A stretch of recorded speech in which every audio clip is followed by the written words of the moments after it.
Hello, everybody. Welcome once again to Counselor's Couch 101. I'm Jim Stump. And just to give you a little bit more background in what happens in the business of counseling, a couple of days ago, I had a case review session with a member from an insurance company, one of the auditors. And we discussed the situation of various clients and how the procedures go, the protocol, what they expected, and etc. Now, I guess you can imagine insurance companies would prefer that we move the clients through counseling as quickly as possible, because I would imagine insurance companies don't want to pay for the services if they can help it, right? Now, the the leaders of the agencies that we work for, they want us to keep the clients as long as we can because they gain income from each session that we hold. So they want to prolong the sessions. Insurance companies wants to shorten the number of sessions. Me, I don't like to press people into going to counseling sessions that they don't want. I don't want to chase them around. I don't want to play the game of trying to convince them that they need counseling. Um, but at the same time, sometimes you run across things when you're talking to people, and you just know from working with them that they could benefit by looking into some issues, right?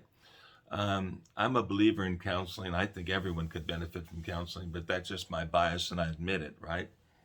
The unexamined life is not worth living. Someone wrote that in, I don't know if it's Greek or Roman, but in the Greek city state, one of the writings on the wall said, "Know thyself." Right? How do you do that? You stop and look at what you're doing in life, where you're headed, what it is you want to accomplish with the time that you're given, at the time we have, right? I always say to folks, I say, when you look back on your life, what do you want to be able to say? What do you want to accomplish, right? And then the next question becomes, how did you do it? Or what's preventing you from doing it? How can we remove the obstacles to you accomplishing your goal? And most of the time, the things that stand in our way are emotional. The things that we've been through, we prevent ourselves from succeeding in various ways. You run across obvious circumstances in people's lives and you think they could benefit from exploring it. And oftentimes they don't want to do that. Well, at that point, I have to let them make their choice, right? I can't tell someone that they positively need to do something, even though I think it'd be beneficial to do so. I could encourage them. Oftentimes, I've heard men say, I keep getting the same kind of relationships. I keep having the same kind of bad relationships. Different woman, different face, different name, but same bad relationship. And I say, okay, well then, what are you doing to bring that about? Because at the very minimum, in a situation like that, the gentlemen are picking the types of females, types of partners that are going to present them with those problems in the future, right? They're picking those women. And maybe that's what the situation is. And we discuss why you keep picking a certain type of partner, if that's the case. In other situations, men cause those reactions from the women that they have relationships with, right? They cause it. They treat them in such ways that the women are unhappy and they react and they respond. And they're doing something that's quite natural and human, right? So the men are causing that. But the idea is to find out what it is. Those are just two examples. They're not the only things that happen, obviously. Um, we just explore what is it that you're trying to do and why aren't you getting there? And a lot of people say, I just want to be happy. I say, okay, let's define happiness. And what elements of this happiness that you just defined are missing from your experience? Well, how do we gain that, right? I think counseling is very beneficial and can help people out in these ways. I love talking to people. I'm sorry that it's a business. I really am.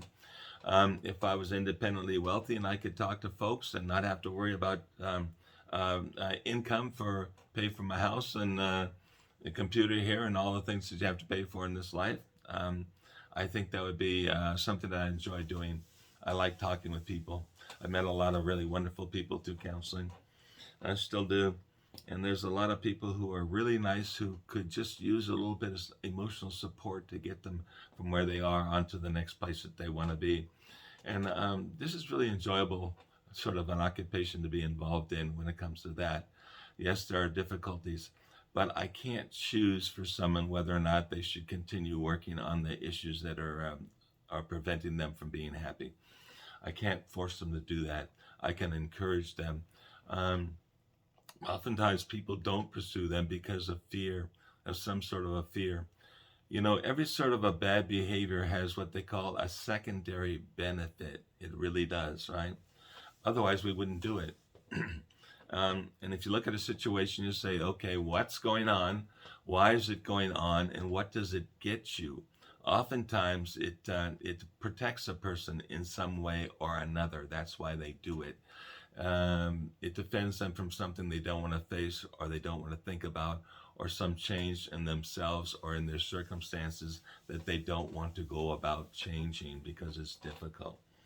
Help them over those bumps. Anyway, but the point is, how do we pass the word along that it might be beneficial for you to look at these issues as we notice them when they come up in counseling?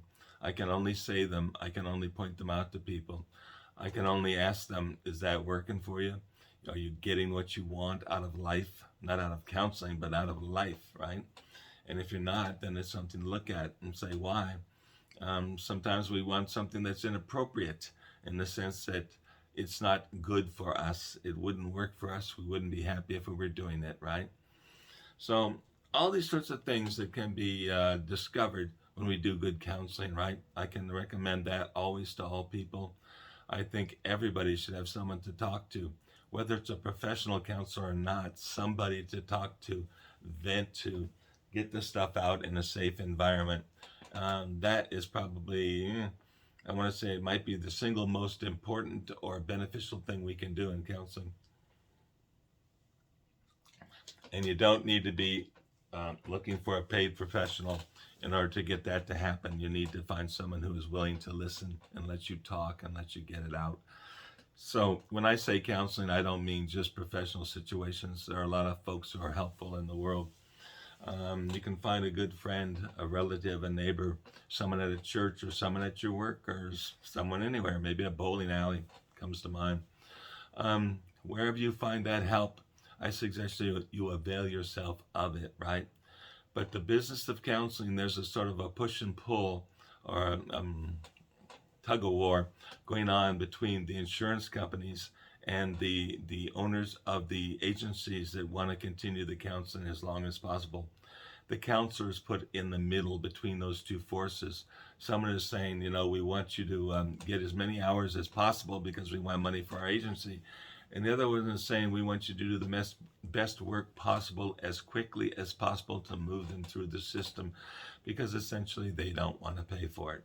So there's your poor counselor sitting in the middle trying to make it all work and trying to do what's best for the people that bless them for coming in and sharing their lives and their experiences with them.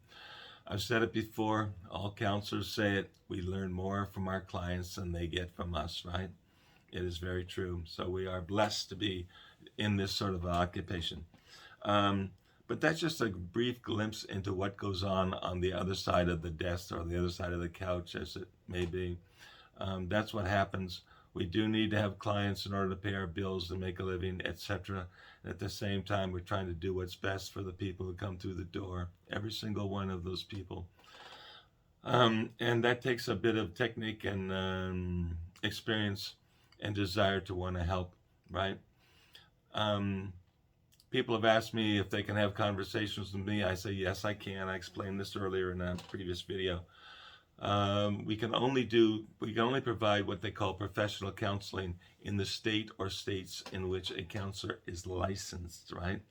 But we can talk to anybody anywhere on the planet or off the planet, as is becoming more and more possible these days. And if someone wants to make a donation for those conversations, we can do that, but we can't offer professional counseling services.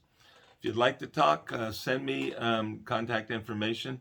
Send it to the email address. It's counselorscouch101@mail.com.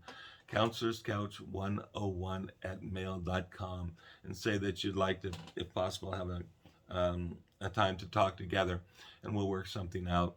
And donations are appreciated because we have to keep the lights on, but they're not necessarily blocking the possibility of conversation, right? So there it is. We'll do what we can. We try to help as many people as we can, and our hearts go out to them. Most good counselors I've met are people who care about other people, and they really want to make an a beneficial impact on the world that they live in, the society, and the culture around them. So we'd really like to help, and we'd like to keep the doors open at the same time. If you want to talk, let me know. We'll find out, or maybe we can help you find counseling that's closer to home. If you have any issues that you would like to bring up on this particular podcast, please let me know what they are down below in the comments, or send them over to the email address, counselorscouch101@mail.com, because I'd like to keep these podcasts relevant and beneficial to anyone who comes and partakes of them. So that's all I can think of for the moment. I thank you for dropping by. I appreciate your interest, and I appreciate your comments, and I look forward to talking with you next time. Have a blessed day.